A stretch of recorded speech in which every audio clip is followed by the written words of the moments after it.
So today is the second episode in our series entitled Success at a Distance, Make China Work for You from the UK, where we look at the steps that UK businesses can take in the Chinese market while travel restrictions still remain in place.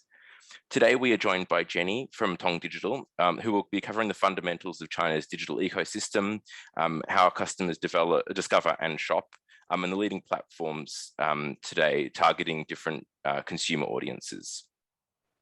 While it might be tricky to establish a physical presence in China, as ever, digital engagement remains an important element of success. So without further ado, I'd like to welcome Jenny. Hi. Hello, everyone. Good morning. Thank you for joining. And yeah, I'm delighted to be with you for the next hour to take you through basically how to think and approach China Digital when starting out as a brand in a new territory. So I'm going to share my screen now, and we'll be able to basically walk through these slides and hopefully have some time at the end for any questions. Just bear with me for one moment. So should be there now. Wonderful. So the agenda for today is 5 things to know, basically covering the fundamentals of China's vast and complex digital landscape. Secondly, user journey experiences. You might have seen build as part of this session on learning the customer journey and finding new paths.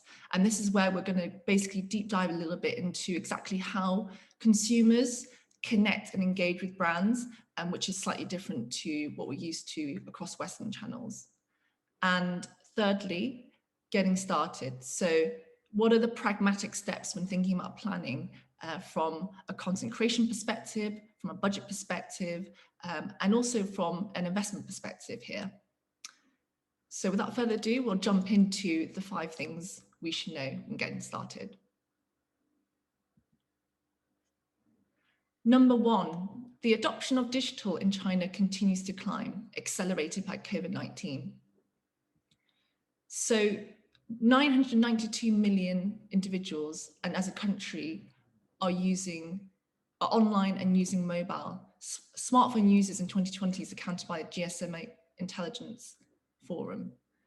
This number seems particularly abstract, which in this case is, but just to contextualize a little bit why it's so important is the fact that this represents the world's largest population by country in terms of online user by mobile. In addition, the focus on mobile growth is particularly interesting as China has in the last 10, 15 years adopted and penetrated this, and the figure is still climbing. Also, mobile being particularly central to everyday experiences, from shopping to dating to connecting to ordering to making lives of users convenient and customized, is super fundamental to China Digital. And I think it's a great starting point for us to basically get acquainted with the idea that a lot of the experiences and some of the case studies and video tutorials that we're showing through will be really focused through the mobile lens. And also, I think mobile, as China is pioneering such things like AI, looking at, even cloud computing, city Wi-Fi, and China being number 1 in terms of global mobile payments, as well as consumer usage of social media platform sharing, editing photos, and even filters, indicates to us that really we need to be starting and looking and thinking mobile first and foremost when thinking about China Digital. Number 2, the Great Firewall isn't going away anytime soon. So for those of you who are not so familiar or have not started any channels or have not started navigating or exploring China social media accounts, first and foremost, I think a great thing just to wrap your heads around is essentially the ecosystem and the complexity of how the social system and the information system within China is very much intertwined. Here, a lot of you guys might be familiar with the term VPNs as well, virtual private networks, which basically is one way of allowing some sort of information exchange between mainland users within China and outside of China. And thus within that is created essentially a complete different landscape of tech giants as well as platforms and channels, which we'll discuss a little bit further on. But I think just moving back a little bit and just understanding where this is from, when the internet kind of arrived in the early 90s, what we saw was more of an open door policy where information was flowing. However, over time, the Chinese government, in order to essentially have a little bit more control and influence information exchange between what's happening between the physical geographical border of China, now has certain methods, colloquially dubbed now as the Great Chinese Firewall, in terms of maintaining social order and also filtering out information which is deemed harmful or sensitive to Chinese society. So in that case, what we're seeing is basically certain information that does not reach within China specifically, but then in addition, other things that do. So it's a very complex and also very sensitive area where we need to understand as brand marketing experts exactly what it is that we're trying to communicate within the brand that we're entering to China, and what is it that we're trying to, what are the messages that we're trying to land with consumers there as well, which we'll also talk about a little bit towards the end in terms of how we speak to Chinese consumers specifically. I think here it's also good to bear in mind from a brand perspective setting up as well, in terms of business registration, in terms of what are the topics that we feel are appropriate, but also within China, the Great Firewall, what we're seeing is extending beyond just what is happening within information between borders, but also what is actually happening within the Great Firewall itself. So in recent times, even up to last month, what we're seeing is policies such as banning, prolonged video game usage for individuals under 18. What we're also seeing is things such as tutoring, foreign tutoring, also having a bit more restriction in terms of the rules there as well. So previously, we've got learning platforms by tech giants such as Alibaba, which allowed information through education between tutors and pupils across China.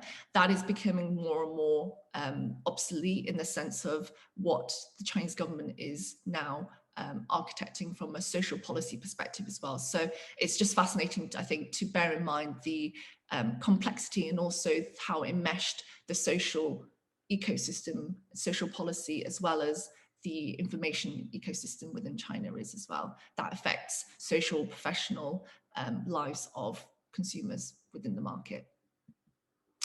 Number three, key players also exist in the China digital ecosystem. So this is, I think, a good point to pick out, similar to what's happening outside of China. So we're all very familiar with the Googles, the Twitters, the Facebooks of the world. Within China, there also exists key tech giants that dominate the landscape. We have Baidu at the top there.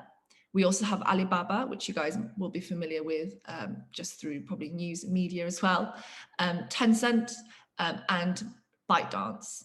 And across all of these, you guys will also see this breakdown of essentially different apps or platforms or channels that actually do different things and serve different purposes. So for Baidu, we have notably Iqi, which is a video platform, but also we have Baidu, which is essentially comparable to China's Google. So instead of saying, we will Google something, Chinese users will say, we'll Baidu something. In Alibaba, the notable channels here are Weibo, which is an open platform for conversation, for UGC, for sharing thoughts. Similar to Twitter, there is a character count, and it's very much about driving conversation and social sharing. In addition, you guys also might be familiar with Tmall, Taobao, which are platforms for essentially distribution. So some of them foster larger corporations and multinationals in terms of consumer goods, and others are more focused on smaller independent businesses. So Taobao at the moment is having quite a spotlight in terms of it being the treasure trove of creators, makers, and entrepreneurs. Similar to if you guys think about Etsy or eBay or even Depop, there's a plethora of different kind of small businesses who are able to connect with consumers and sell their products there.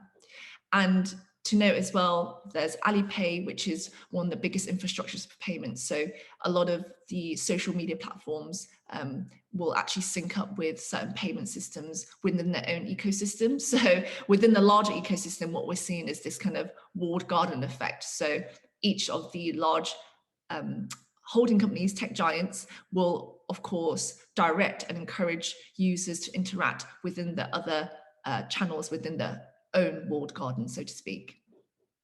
Tencent as well. So the most kind of notable platform here is WeChat. WeChat is dubbed as the super app or the Swiss Army knife of China digital.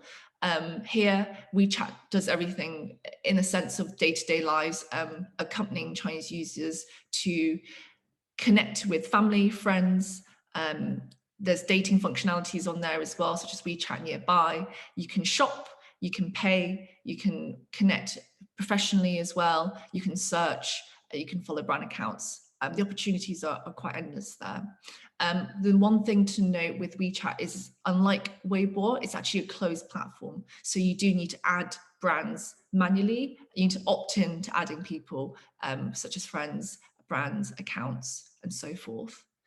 In addition here as well, you'll be able to see another platform to note called JD. JD is a rival against Tmall, very similar in terms of it being an e-com platform where you can shop, browse, shop, discover a host of different brands and products for your needs. So categories on there that do well range from fashion to pets to other consumer goods such as health supplements as well, which tend to do well.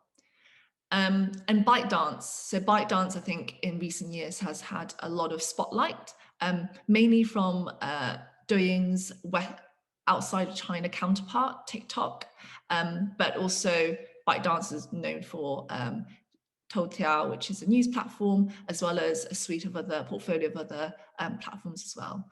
I think the most important things to leave the slide on is also a few of the rising platforms to note, particularly from a brand marketing perspective. Red has, in the last couple of years, risen very quickly in the sense of it being a lifestyle / e-com platform. So on there, you will be able to see beautiful imagery, very compelling, very kind of raw and very almost feels kind of off the cuff in the sense of it being within and immersed within the consumer's lives. Some compare it to an Instagram / kind of Pinterest board because it allows users to browse quite freely, navigate through different things such as Explore or Nearby, as well as adding new features in recent months such as Red stores and live streaming as well. And finally, Bilibili, which you guys can see just on the second column there as well. Bilibili is a rising video platform. The average age of those engaging on Bilibili is 21, which is very young. And the reason for that being that Bilibili is now dubbing themselves as kind of the home of all content, starting out originally as a more gaming centric or anime focused platform. It's really extended its appeal, serving different categories now, from education to beauty, to travel, to sports. So it's picking up a lot of traction, and the numbers month on month is increasing quite rapidly there. Moving on.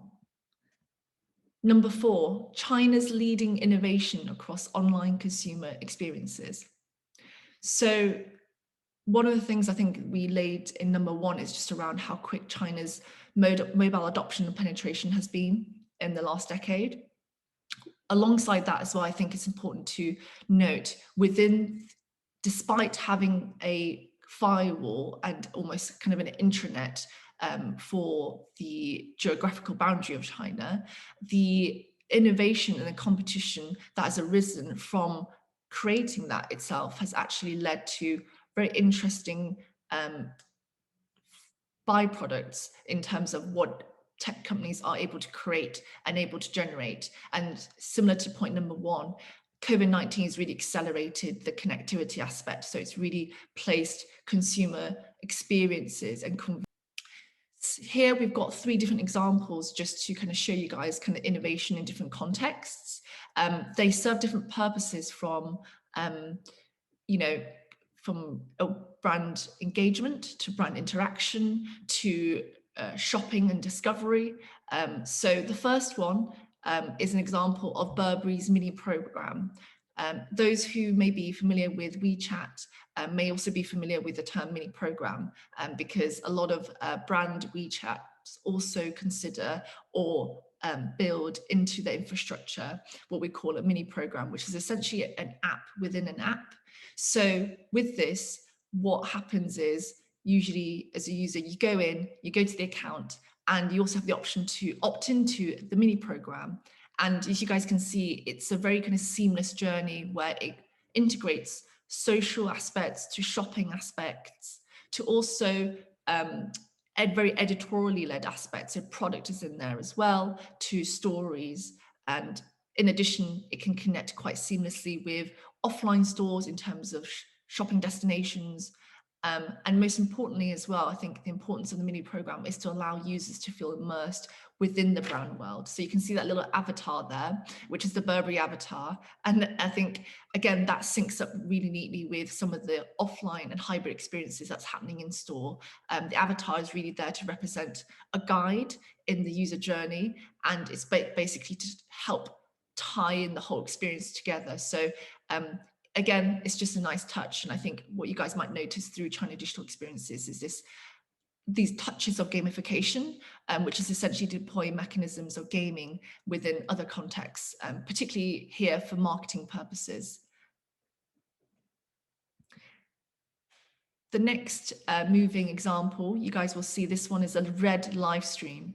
So Red is, as I mentioned, a growing platform for content and also very much kind of appealing to, I think, a female-centric audience.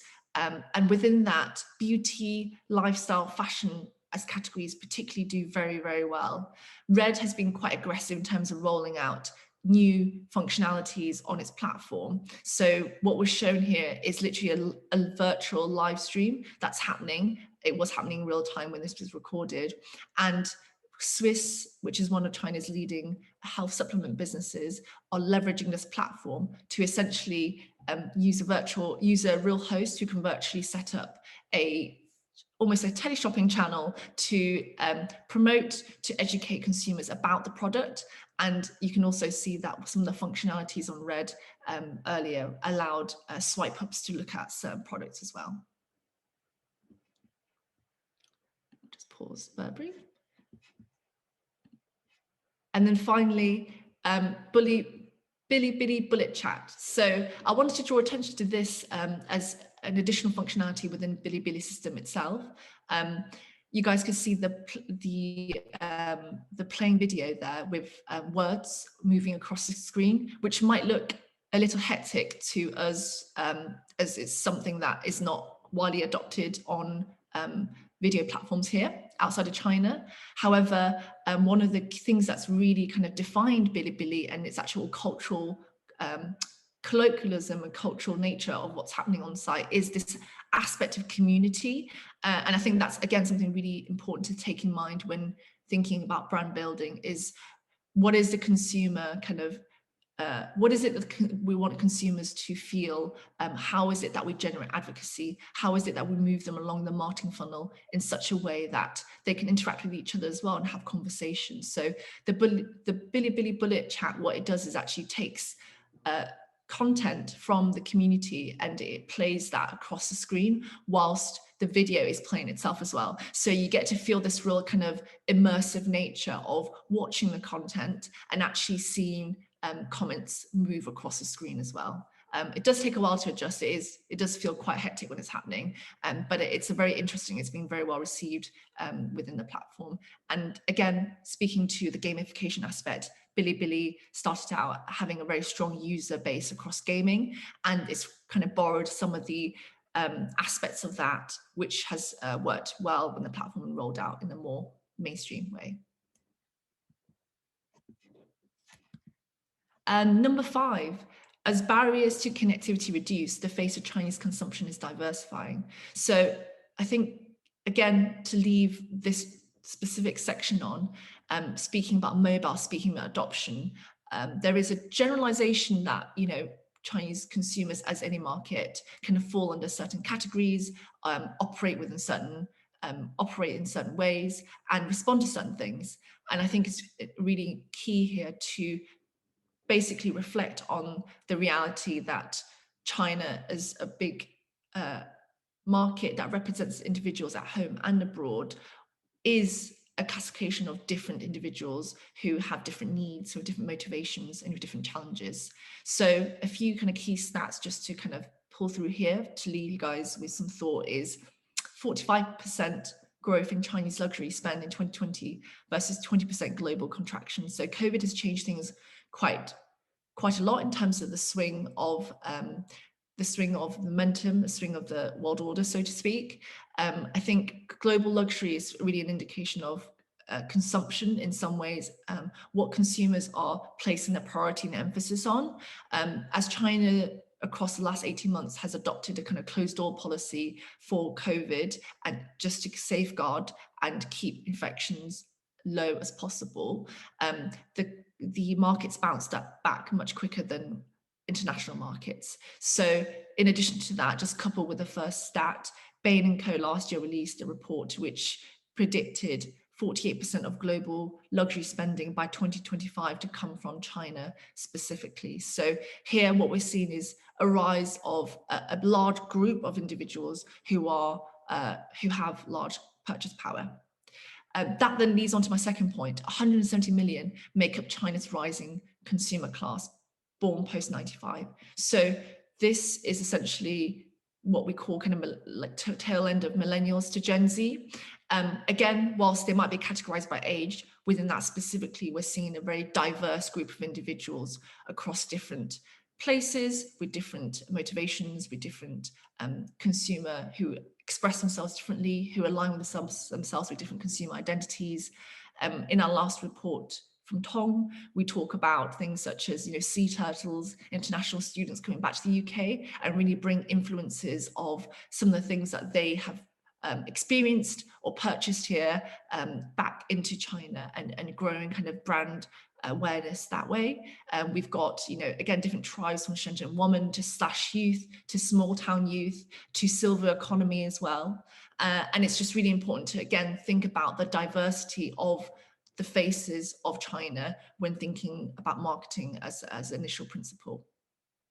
In addition to that as well, we have a consideration to think about in terms of tier cities. So 239 make up tier 2 and tier 3 cities, whilst only a handful make up tier 1. And I think it's really important as marketing individuals to never think about China as just Shanghai or Beijing or Shenzhen, but really think about China as a very varied and very broad market offering different opportunities.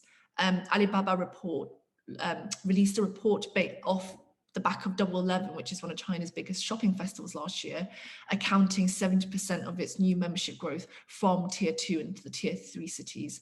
And what we see is really these are the cities that are driving the next wave of consumption, as basically we have a whole group of moving middle class individuals who are also placing emphasis on things such as quality, things like quality, things like the standard, things like aesthetics, which previously I think individuals would have accounted tier 2 and tier 3 cities as being more laggards in terms of adopting trends in terms of adopting new products. So that's a really important thing to bear in mind when thinking about not only China as a destination, as a territory, but also the territories and the different regions within China specifically as well.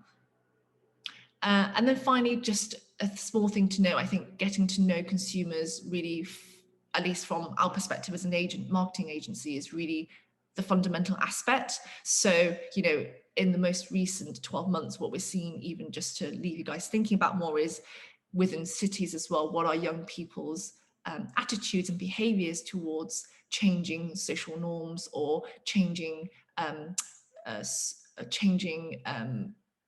working climate. So 996 being one of the things that has been dubbed a lot on the news as kind of the grueling working schedule of working 9 a.m. to 9 p.m. 6 days a week. Recently, we did a podcast on camping in the Chinese countryside just to talk about this growing movement of decelerators who are moving into outside of tier 1 cities, which is really now seen as hotbeds of really grueling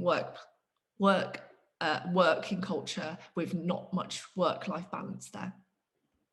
Again, these are more kind of consumer-oriented things. So it's, I think, to sum up, it's really just about understanding who it is that we're trying to target, where they reside, and what is it that's driving them in terms of the lifestyle behaviors and, more importantly, purchase behaviors. Moving to the next section is the customer journey. So here we'd like to be, I guess, a little bit more acquainted of how consumers actually connect and engage with brands and how they discover and shop. I think slide 3, point 3 made, China has a lot of different opportunities when it comes to advertising, when it comes to thinking about setting up your brand across different social handles and actually sometimes even navigating which ones to choose. But I think taking a moment just to understand actually how the customer funnel and the customer journey works within China, within some of the platforms, is a great insight into thinking about where to start as well here. So one of the words that I mentioned there was centralization. I think when speaking about China digital, the two words that get bandied around quite a lot is centralization and decentralization. And you might wonder, what does that mean specifically? So to contextualize that, we need to kind of grasp a little bit in terms of how social, shopping, and content work together within China digital. Having pioneered the concept of social commerce, China is now driving a content commerce revolution. So social commerce, we're seeing that now actually more on Western platforms adopting this, is actually the blend of social media and actually shopping within social media touchpoints themselves. So example on Instagram, for example, is being able to now buy and purchase products within Instagram directly, a function which they're rolling out and pushing quite aggressively in the last 12 months. With China, social commerce has been with us quite a while. So if you guys see this map, you can see that it's divided into kind of 3 key areas: advert commerce, community commerce, and content commerce. And this maps quite nicely with the 3 big players in China digital. So Tencent, Alibaba, and ByteDance. So when looking at the dark blue line, you can see here, this is where Taobao and Alipay launched from 2003 right up to 2019, and how it's really launched different functions. But really, I think what the derivative of this line is shown us is that Alibaba's focus on the consumer journey is actually very similar to the marketing funnel, the typical marketing funnel, from awareness to consideration to conversion. So Taobao, Alipay, then we've got the first Singles Day Festival, which is China's biggest shopping festival. Then we have Tmall launching, which is the e-com destination for shopping. And that's kind of where the conversion happens, really. And then Taobao Live launching, where, again, that's a live stream functionality to allow customers to essentially engage with live content, but also to shop directly there as well. WeChat, in the middle line, you can see WeChat launched back in 2011. In addition to that, WeChat is really focused on really building community there, right? So we've got things like WeChat moments where people can post essentially like things they've been up to, the albums, the feelings. Official accounts launch. This is where brands can actually, set themselves up as a business account, post content, product, news, updates, anything that a brand would like to post. WeChat Pay then launched, as well as WeChat mini programs. And then towards 2020, we've got WeChat channels and live streams launched. So again, you can see how this is kind of mapping in the sense of growing the purpose and also the centralized aspect of what one channel is able to serve. So the community commerce drive there. Also, it'd be good to think about the fact that what the platform is doing here is trying to swell peer-to-peer networking in order to then convert into commerce or into shopping. So WeChat mini programs is a great example back in 2016, because what actually a lot of the brands use WeChat mini programs for, as you guys have seen in the Burberry example, is to introduce product in a much more seamless and editorially integrated way, rather than just it being a shop where consumers just tap on a product and buy, which is not always the most inspiring way to shop for Chinese consumers. In addition, closer to more recent times, the deployment of things like multi-distribution channels, as well as WeChat private traffic, has been a tool that's been leveraged by a lot of international and domestic brands. So private traffic is essentially a way to community manage your customers. So you get to connect with them, you get to answer their questions about product, about usage, about colors, about choice. And what that does is it creates a real kind of close, fosters and nurtures a real close relationship with a customer, much more so than a brand handle could ever do.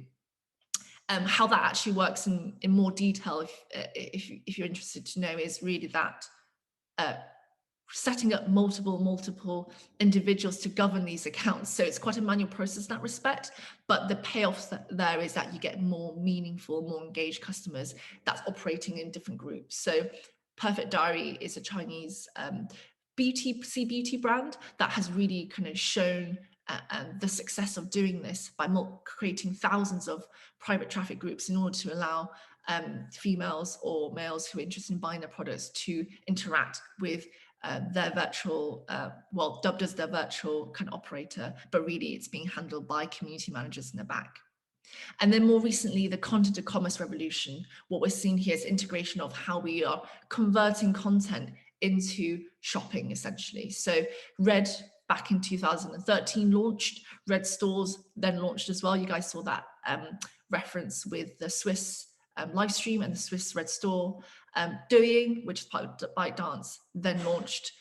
Again, you can see here that both platforms here are really competing and trying to generate and peak short form content and convert that attention at the highest moment. So that then introduces customers to shop at a certain point. So here, I think the broad takeaway is that we're moving into a slightly different model of brand awareness, brand conversion, and the funnel that exists, and really focusing on content. So the implications from a marketing perspective is really what content do we need to create, and what is it that we're trying to foster as an experience digitally that makes consumers excited and evokes response from them. Then we move on to, again, just the centralized experience, but in a bit more detail. I think talking about centralized, decentralized is fascinating because when I talked about the tech giants and their walled gardens, literally in the last 2 weeks, there's been, again, a change in regulation from the Chinese government. So now, for the first time, tech giants will be able to allow links to other platforms. So the reason the walled garden existed previously was because it protected tech brands to some extent, and it basically encouraged tech brands to only promote their own platforms in their own kind of parent company. But now, as this has been eroded, what it's allowing to do is allow cross-platform integration and cross-platform direction, which may change what essentially we know as the centralized experience currently a bit more. So on Red, you can see example of essentially what I mean by centralized experience within the content commerce era that we're currently in. So you can search certain products. It will give you examples of what's possible within a certain tag, and keywords is a big thing to, I guess, get to grips with, because keywords, particularly within red, is how consumers shop and find. So knowing the right keywords, knowing how to explore through using the right keywords and tagging is a really big, large aspect of increasing brand visibility, and knowing how to capture the right customers, at least the relevant customers for your brand.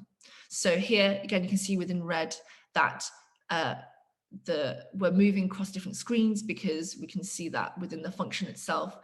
We're going to try, I think this works this time, which is a beauty brand that we're working with.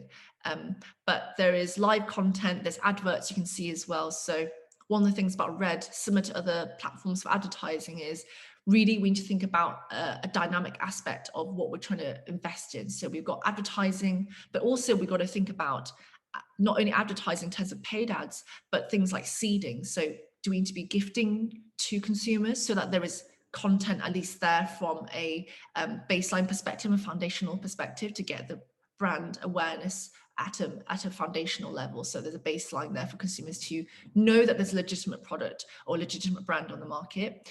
Also thinking about, paying for KOLs or KOCs as part of that as well. So you can see the point I made here about the importance of the KOL and the KOC in the whole ecosystem, which is Chinese social, because as part of that, they come hand in hand. KOLs, which stands for key opinion leaders, and KOCs, which stand for key opinion consumers and tastemakers, are really the voice of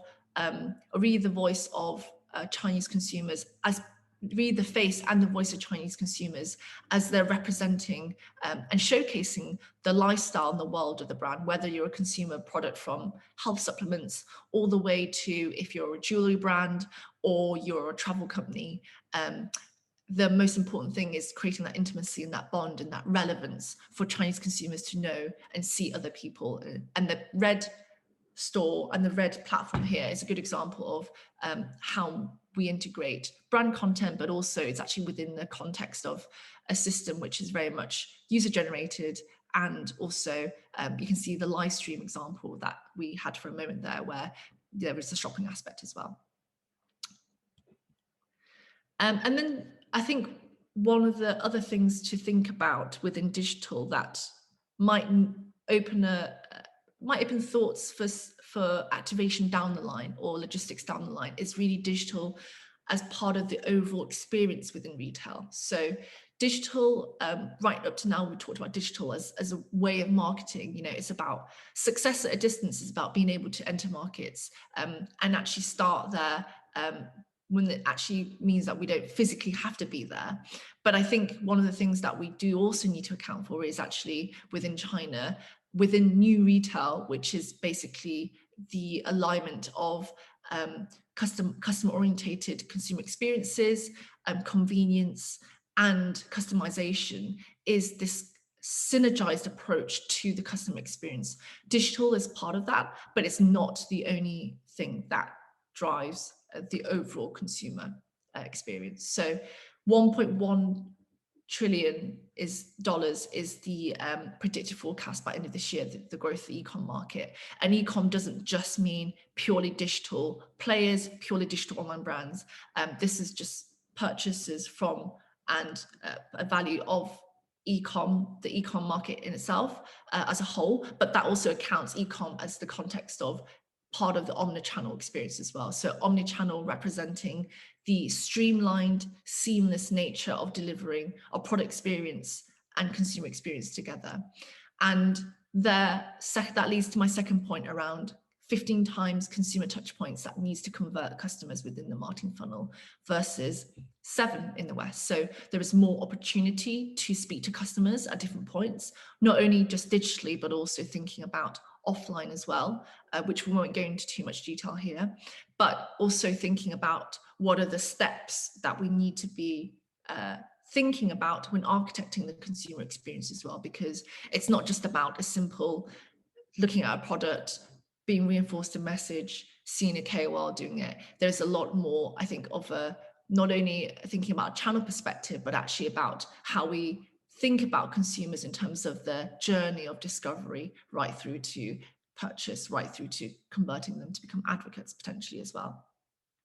And then just again, a note to kind of nod to convenience when I talked about digital as fostering convenience for Chinese consumers in their daily lives and their busy daily schedules is there's 30 minutes for Hema stores to delivery to your door, which I know Amazon is also at least out here in Western markets, having a very strong foot in kind of delivery times and making sure that things are delivered as soon as possible, really. And Hema stores, which is part of one of China's largest grocery parent companies, basically allows consumers to book and basically receive the product within a 30-minute slot within an 8-mile radius. And in addition to that, they've really changed the infrastructure of how they work and make digital work within the whole logistical chain. So the stores themselves on site are not only stores for shopping, but also the distribution and fulfillment centers. So customers can go and pick up their items there, they can book online, they can even go in store, and there'll be digital aspects integrated within the phone and within the store experience as well, such as traceability of certain products, knowing where the products come from, as well as things like smart shopping carts where the phone and the cart can sync up, and you can know it will basically direct you to different aisles to make the shopping journey faster and help you identify your products that you need much faster as well. So basically, I think that the main point of this is that whilst digital is a big component of the experience, we also have to think about the importance of the offline experience, particularly when talking about Chinese customers who do like physical and who do seek specific places and seek specific products in a tangible form to reinforce things like social status, to accumulate things like social currency as well. So social sharing, I again mentioned at the very beginning, as being a very big aspect of Chinese consumer life. It's about sharing moments. It's about showing who you identify with, the values that you represent, how you express yourself. And the image here is one example of a store in Shanghai by a fashion brand, a domestic fashion brand called Run Wild, who basically curate the stores very much thinking about digital and social and community at the heart. Another thing to think about in the customer funnel, which is, I guess, quite new, is at least in comparison to what we used to in the usual step of awareness, conversion, consideration, conversion, advocacy, is validation. So validation is an important step to build into the purchasing process. This is a mixture of different reasons, some cultural, some purely based on aspects that consumers, what we're seeing from China is becoming more discerning, becoming more savvy, and becoming much more well kind of researched in terms of what they're getting as well. In previous years, I think counterfeit items has been a problem, particularly in big e-com platforms like Tmall and JD. The government has really tried to step in and try to help crack down on things such as counterfeit goods, particularly in relation to products that are ingested or put on the skin, as it imposes a kind of health and safety hazard. Validation is important because really consumers need to know that they're buying legitimate brands and they're buying quality brands and products before they make the purchase online. And as we see e-com is driving and it continue to grow, the ability to be able to find, legitimize and verify products is really, really important. And Red, particularly as a platform, has been used as a tool to do this a lot. So Red, you can see here that within Explore function, you can see different products. You can see by searching specific tags, you'll be able to see other customers, other consumers tag and see it within situ within the lifestyles, which further enhances and makes customers feel like this is a product that is real, it's shown to be good quality, there's a review on it, and there's also additional forums where consumers can discuss certain products, even right up to colors, sizes, before purchases are made. interesting note, again, just speaking to red being sometimes almost like a validator tool for brands, is actually that a lot of the sales happen not outside so red itself. So even though red has rolled out things like red stores, live streaming, people do still use red a lot to verify and validate products, and then they'll go off to do, to purchase a product themselves on Taobao or Pinduoduo or JD or VIP. So the option is there, but the most important thing is that customers still very much need to know what they're buying into.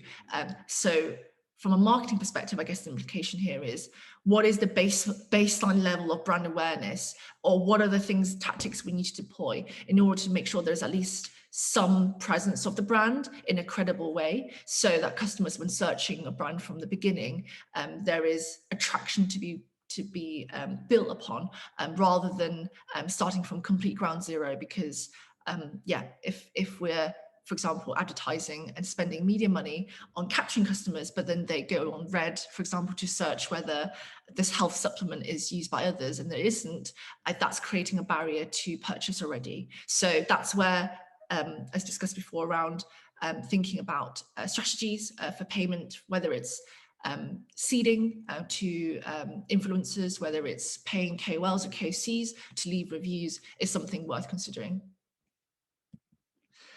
And then kind of leaving onto kind of where to begin. So this is leaving notes now in terms of like pragmatically, what does that mean for planning from a marketing perspective? Investment. So we get asked this quite a lot as an agency. How much do we invest, or what do we need to invest? What do we need to do to kind of start or ensure success in the long term? And to be quite honest, it's a difficult question, because it depends on the context of the business and the ambitions of the business, and what is it that we're trying to achieve. So the most important thing, I think, from an investment perspective, at least from a strategic and planning perspective, is how aligned is your investment with your ambitions, and are you dedicating enough resource around that? So, for example, what we see in the higher education space is that, Chinese students make up the largest cohort of international students in the UK. However, in the marketing team, there is one person or part-time person managing all of that communications for essentially a very large body of consumers there. So there needs to be definitely an alignment that needs to be thought about in terms of investment and what we're trying to get out of it as well. In addition, I think thinking more in detail, right? So what are the propositions that we're trying to launch within the China entry market strategy? Are there new products? Are there also new programs we need to think about? So things like private traffic. Do we want to build a loyalty program as well?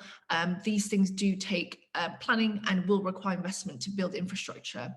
And one other thing to bear in mind, which is, I guess, the most fundamental part of setting up, is investment in terms of setting up the accounts themselves. So to get business accounts set up within China's system, China's internet, we need to basically abide by a channel setup fees, and it will be a bit of a process in terms of validation, verification, and making sure that the brand is legitimate and has the right account behind that. So that's some of the kind of like 101 basics of just making sure that as a business, as a brand, you can set up on the channels. And then creative. So I think one of the other kind of challenges that we find with the little brands that we work with is actually what is the what creative do we need to make? Like, what assets do we need to create to speak to our Chinese consumers? And previously, there's been very much a kind of globalization approach. So using global assets to essentially kind of repurpose and just put it and repurpose the right formats for Chinese digital platforms. In the last kind of 3 years, I would say, we're starting to see a shift away from just that kind of like repurposing model, because quite frankly, it's not resonating as much now with Chinese consumers who demand more, who need more localization, who needs to think about Chinese own kind of customer annual holidays and calendars, like Chinese New Year, like Double 11, which will essentially require bespoke assets, bespoke messages, bespoke content making as well. So one of the key things, I guess, from a I guess in line with the investment perspective, is thinking about what is the approach that we want to take from a content creation perspective. Do we want to go for a globalization approach, which is more simple but less effective? Or do we want to go for something that's a hybrid, maybe working with commissioned content, working with content that we can create relatively easily, or using third-party partners to create, or going for a full localized bespoke China approach, which is thinking about Chinese holidays, Chinese, even casting Chinese models in campaigns, making the product very tailored to the Chinese audience. So even thinking about like, are we shooting this product the right way? Is this done?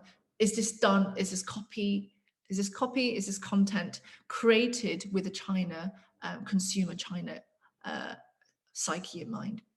And then also finally thinking about the aspect of the channel mix as well. So channel mix, like what is it that we're trying to activate here, right? And the kind of go-to channels usually tend to swing towards WeChat, just because it's the most utilized platform, and Weibo, which is the again one of the biggest platforms, and one being closed, WeChat, one being open, Weibo, but they tend to be, at least for brands that we work with, the starting point, just to have a foothold and have some presence in terms of, validity, in terms of credibility, and in terms of allowing users to find you and follow you quite easily.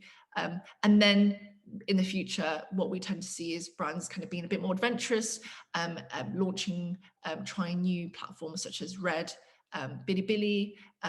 Douyin is also one that's been very popular for brand marketing, because there's different ways, again, with reaching consumers on there, from paid ads to influencer activations as well, which essentially means like budgets can be allocated to influencers who can essentially commission content and tap into their audiences and their communities without the brand having to create content themselves as bespoke as branded content. And that's been quite effective as well in terms of driving traffic and awareness back to the brand channels, just to kind of gain traction over time.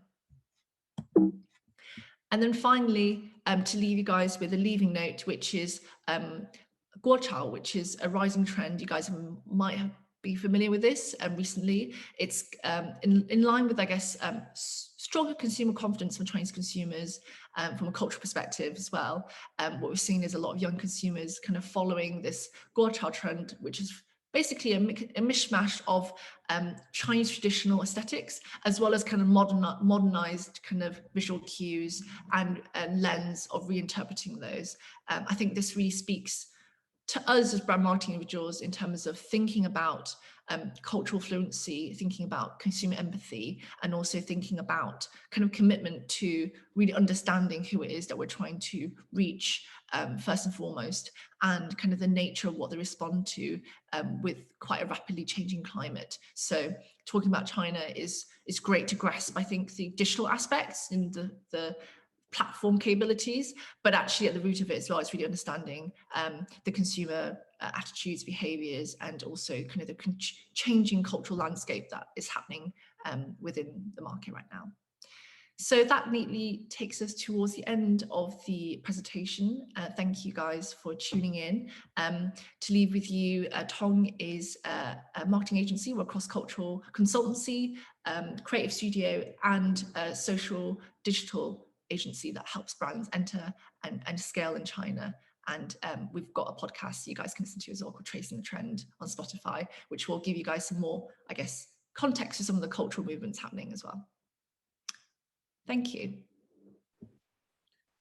Well, thank you for that, Jenny. That was a really interesting overview of the Chinese market. And if anyone has kind of any questions, we've got roughly 6 or so minutes left, so we're more than happy to take them.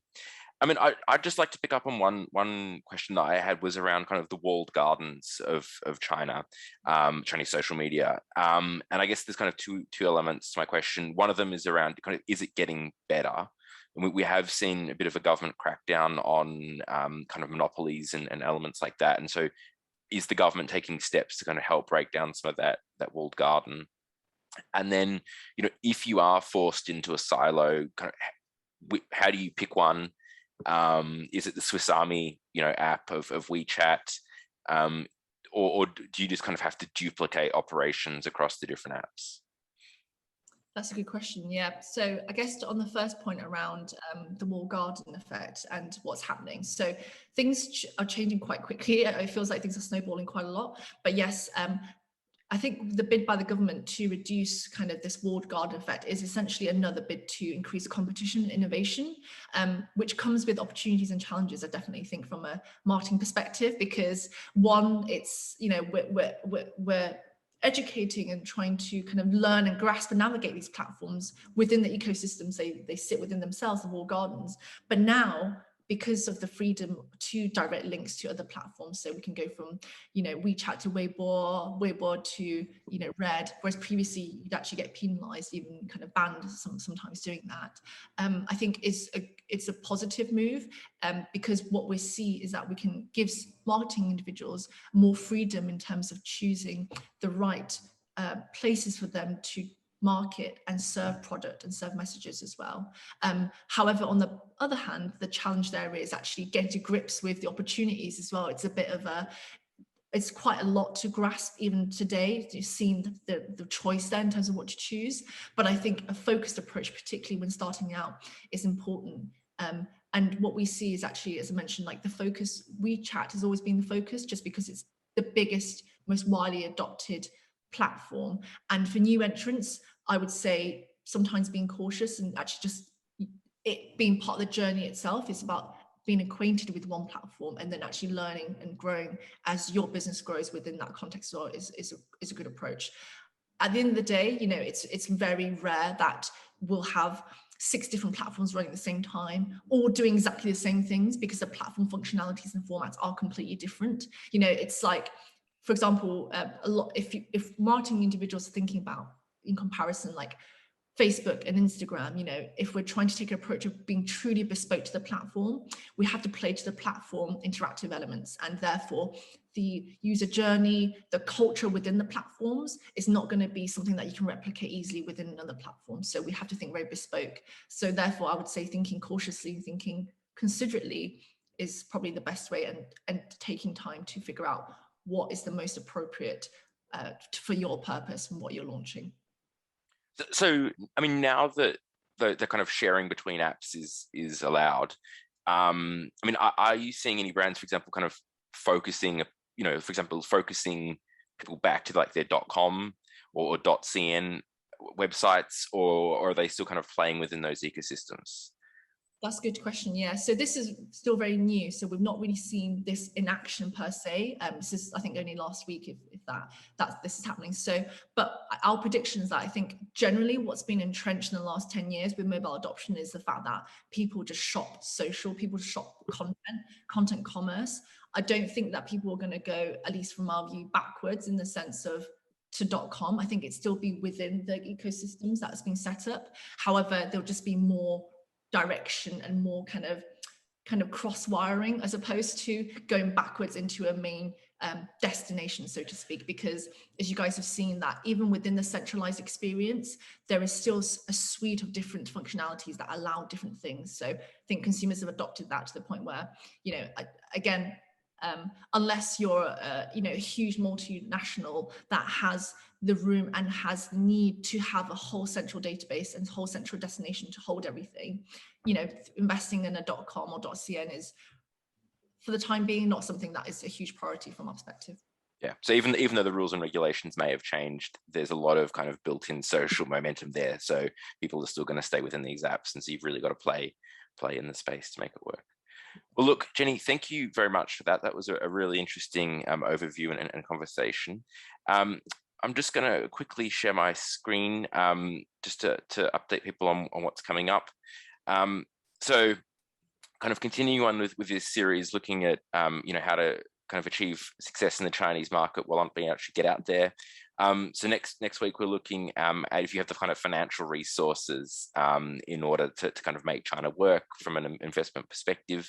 From there, looking at kind of how you actually get paid, which is always important, looking kind of dealing with the cross-border. Then e-commerce, so kind of more of the logistics elements of what we've discussed today, legally enforceable agreements, and then for some people who are interested in sourcing products. But Jenny, thank you very, very much for that. It was a really great conversation, really great overview of the Chinese market. I mean, just as a final thing, you mentioned that you've got a podcast. So where you're saying it was on Spotify. And what was it called again? It's called Tracing the Trend. So there's different subjects that we dive into, from China's rising esports scene to camping in the countryside, as I mentioned, to Baijiu, which is China's most drunk rice wine, and millennial drinking culture. So yeah, do feel free to check that out. It will give you a nice kind of cultural context to kind of consumers in China. Excellent. Cool. Thank you for that. And thank you everyone for joining us today. Lovely. Thank you, everyone. Thank you, Chris.